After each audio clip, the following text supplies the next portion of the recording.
Hey y'all, I wanted to start something, and I can't take credit for it. I heard it on a podcast by Bob Heilig the other day, and I just thought it was a great idea. He was talking about learning out loud, and I read a lot. I love to learn. You can ask my husband, it drives him nuts. I Google everything.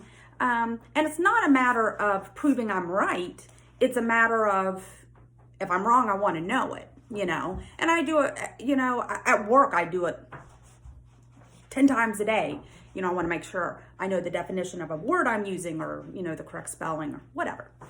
So anyway, I read a ton and I process, I would say rather slowly, things will kind of just go in the back of my mind until I'll have this aha moment. And I don't even realize that I'm kind of mulling it over because, this will be over a few days.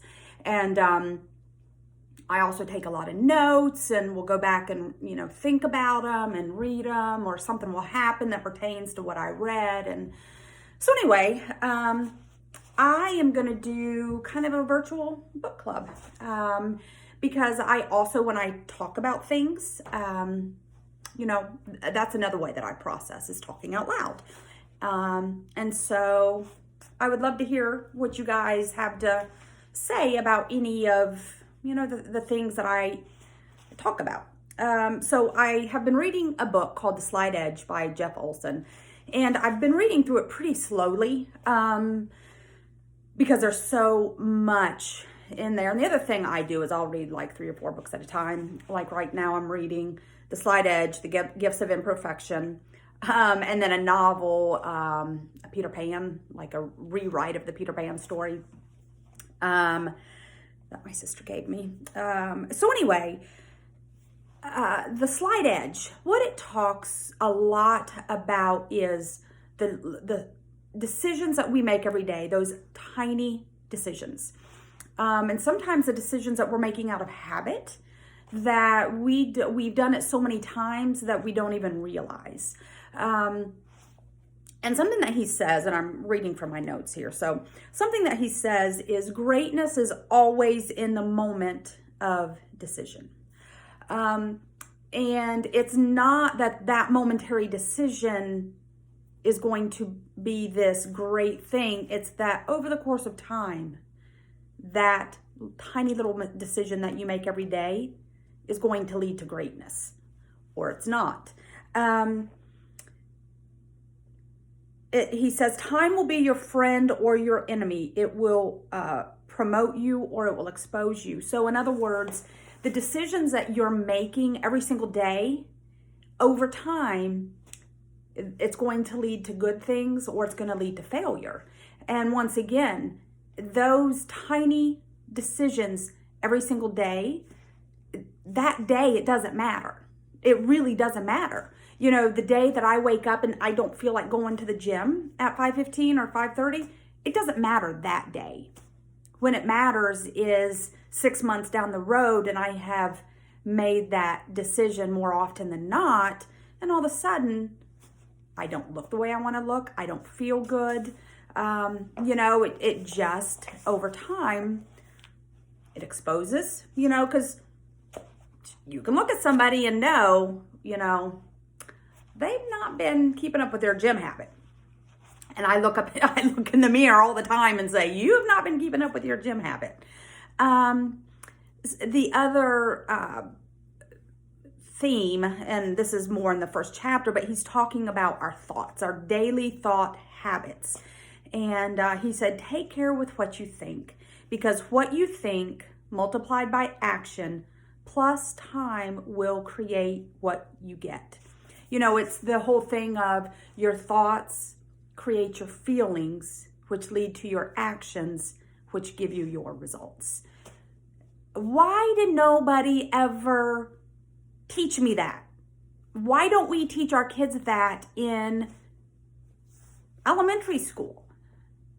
I know the Bible teaches about our thoughts, but okay, maybe I was taught that and maybe I didn't get it. It was never, I always have felt so controlled by my thoughts. Like I had no These are my thoughts, and I can't do anything about these thoughts. It's just what it is.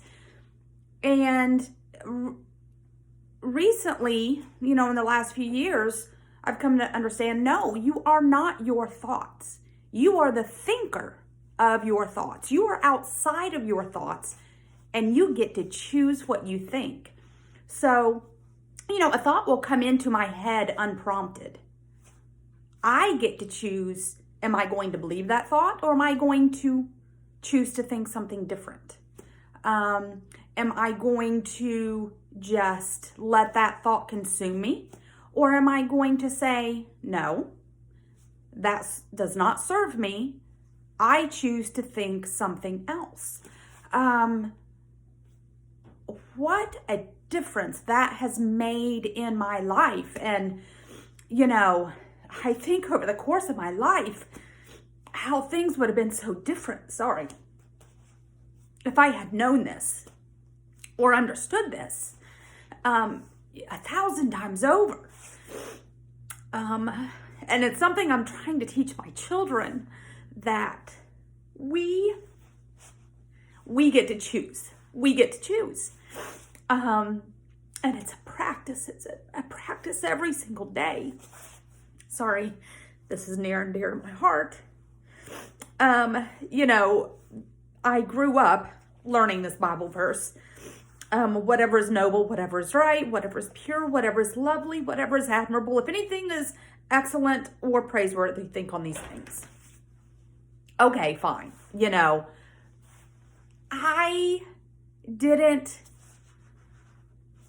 I just thought, don't think bad thoughts. I thought that was that's to keep your mind out of the gutter.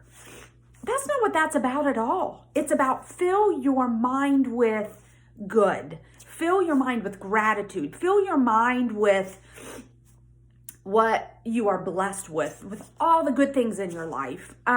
Fill your mind with the positive things. Fill your mind with, yes, I'm struggling right now, but that's okay, because I'm not going to be here forever, and I'm going to learn something.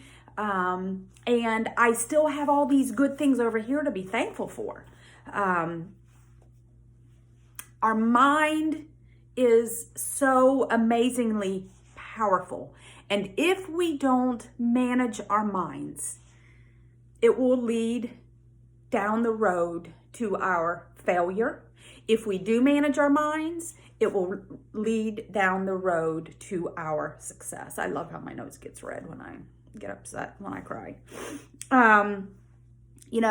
There's another Bible verse that says, as a person thinks within himself, so is he. Once again, a Bible verse that meant nothing to me really until I began putting it together, the whole mind and thought connection, how our mind drives our feelings. Once again, I always felt, well, this is just how I feel, and I have no other choice but to feel this way. That could not be further than the truth. We get to decide the story that we create for any situation in our life. We are the thinker of our thoughts. We are our story creators. So even if something crappy happens to us, we get to write the story around that. And we get to decide what that means for us. Sorry, I don't mean to be preaching at y'all, but this has been such an epiphany to me. And once again, I'm sure everybody else knows this. I don't know how I didn't know this, but I didn't. So there's a book by Dr. Caroline Leaf. It's called Switch on Your Brain. And she's a Christian psychologist, I believe. But she says, as we think, we change the physical nature of our brain. As we consciously direct our thinking, we can wire out toxic patterns of thinking and replace them with healthy thoughts. When you think, you build thoughts, and these thoughts become physical substances in your brain. I mean, wow. when we as women get up in the mornings and look in the mirror and think, oh, I don't like the way I look. I don't like my hips. I don't like my stomach. I don't like whatever. That is changing our brain. You know, why in the world? And I've been practicing this. You know, something that I don't love about myself, that thought comes into my brain and I consciously choose to replace it. You know, for instance, I don't love how my body is right now. When that comes into my brain, I choose to think, I love my body because I woke up this morning, I am able to go to the gym when there are other people who would love to be at the gym, but they are too sick with cancer or whatever, they have a disability. It gets me to work. You know, I hug my children and my husband with my arms. You know, my body does so many amazing things. So what if I don't love the way that it looks at this point in time? My body is this amazing, beautiful equipment that God has given me to live out my life. And I get to change. If I want to change how my body looks, I get to do that. You know, that's a choice I get to make. But to get up and just always say, ooh, I don't like my legs, or I don't like my hips, or I don't like my stomach, or I don't like my neck, or whatever, you know, that just serves no purpose. And we are teaching ourselves to be ungrateful for what we have. So anyway, that is just the first part of the book. I'd love to know what you think if you made it through all 12 minutes of this. I'd love to hear your feedback.